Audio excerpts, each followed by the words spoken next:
JEE mains 2023 का ये सवाल डेफिनेट इंटीग्रेशन दिया हुआ है और मेन जो पॉइंट दिया हुआ है वो है where the box of T is the greatest integer less than equals to T.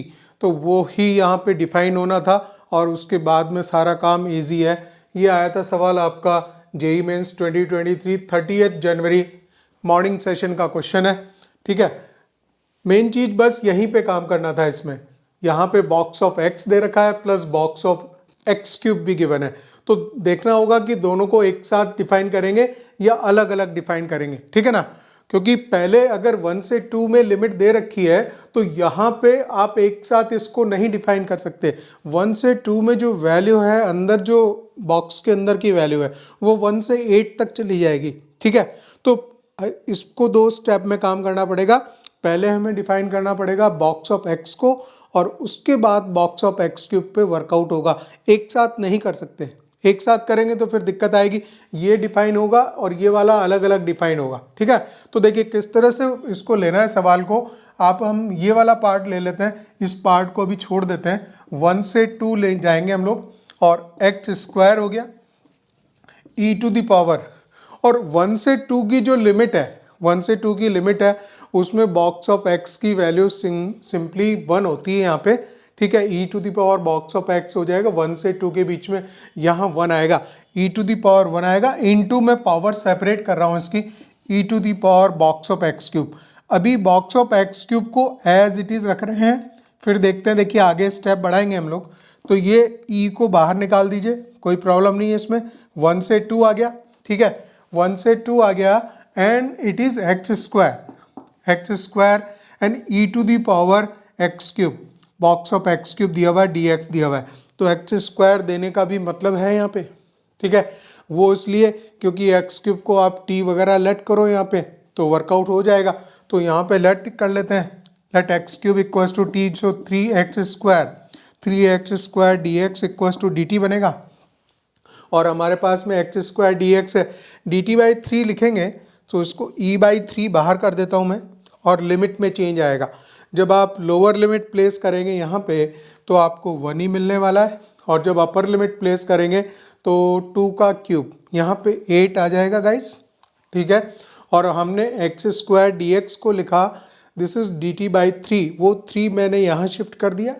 ठीक है, और ये चीज़ हो गई। और ई टू दी पावर, अब यहाँ पे एक्स क्यूब को हमने टी लिया है, ठीक है ना, एक्स क्यूब और टी आएगा, टी पे बॉक्स लगेगा, अभी भी प्रॉब्लम सॉल्व नहीं हुई है। ठीक है, और ये डी टी में कन्वर्ट हो गया, लेकिन अब लिमिट क्या आ रही है, 1 से 8 तक आ रही है, तो उसको अलग अलग हमें डिफाइन करना पड़ेगा।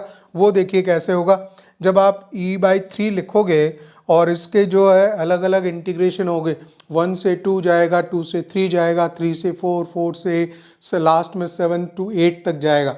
ठीक है, और हर केस में उसको अलग अलग डिफाइन करने के बाद में फिर उस पर काम करना पड़ेगा।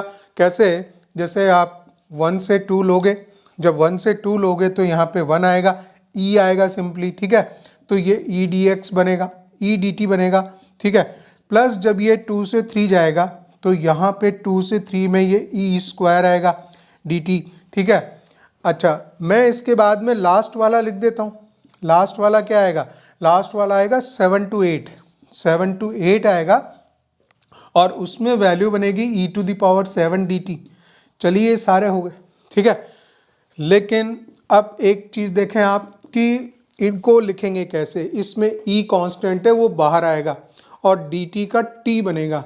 टी पे जब लिमिट लगाओगे 2 - 1 1 ही बनेगी, तो अल्टीमेटली ये कुछ बनने वाला नहीं है, यहाँ से ई मिलेगा।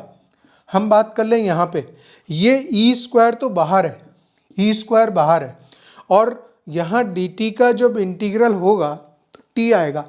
टी पे लिमिट लगाएंगे 3 - 2, टी एक ही सिंगल वर्ड है, सो 3 - 2 करेंगे तो फिर 1 आएगा। तो कहने का मतलब इनको लिखने की ज़रूरत नहीं है, जैसे जैसे ये लिखे थे ई स्क्वायर और इसी तरह से ई क्यूब आएगा और ये चला जाएगा ई टू दी पावर 7 तक। टोटल 7 टर्म्स हैं, ई टू दी पावर 1 से लेके 7 टर्म्स हैं। ये तो बन गई जीपी। ठीक है, जीपी को आप ऐड कर दीजिए और ये वाला पार्ट अभी हमने वहीं रखा है और हम सॉल्व करते हुए यहाँ तक आ गए। ठीक है, फिर आप ये एक काम करें कि इस पे सीधे सीधे स्ट्रेट फॉरवर्ड E/3 इस सीरीज़ को ऐड कर डालो, काम ख़त्म हो जाएगा। और ये है GP A फार्मूला है एन टर्म्स को ऐड करने का, ARn-1/r-1 वो फार्मूला मैं लगाऊंगा। और फर्स्ट टर्म भी E है A, और कॉमन रेशियो भी इसमें RE है, कॉमन रेशियो जो R होता है वो भी E है। तो और टोटल 7 टर्म्स हैं, e⁻⁻⁻1/e−1 ARn-1/r-1 फार्मूला लगा दिया, काम खत्म हो गया। और ये जो वैल्यू बन गई है E² बन रहा है यहाँ पे E²/3 e⁻⁻1/e−1।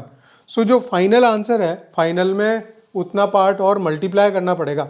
हमने खाली जो इंटीग्रल के अंदर का नंबर है, इंटीग्रल के अंदर का उसको सॉल्व किया है, ये नहीं लिखा था। सो जो फाइनली आंसर बनेगा 3 टाइम्स ऑफ e−1/e इंटू ये पूरा और लिख दूँ मैं E² इंटू e⁻7−1/e−1, ठीक है। और 3 ये यहाँ पे E²/3 भी है, ये 3 है, ठीक है। अब देख लीजिए 3 से 3 कैंसिल हो गया, e−1 कैंसिल हो गया, एक E भी कैंसिल हो गया। तो अब जो बचा है E इंटू e⁻7−1 बचा है, e⁸ आंसर आ गया है। इसको आप चेक कर लीजिए, चारों ऑप्शन लिख दिए थे मैंने यहाँ पे। तो सेकेंड ऑप्शन इसमें एग्जैक्टली राइट आ रहा है।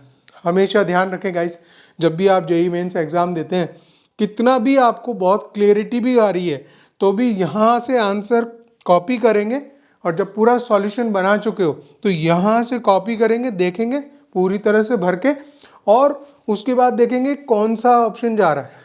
कहीं ना कहीं अगर थोड़ा उल्टा पुल्टा किया हुआ है और गलत टिक कर दिया तो वो जो सिली मिस्टेक वाली बात होती है और इस तरह से करके आप करते हैं ना, वो वाली चीज़ आ जाएगी। तो ये जब आंसर फाइनल लिख चुके होते हैं तब यहाँ से पूरा 100% इसको मैच करा के टिक लगा के फिर आगे बढ़िए।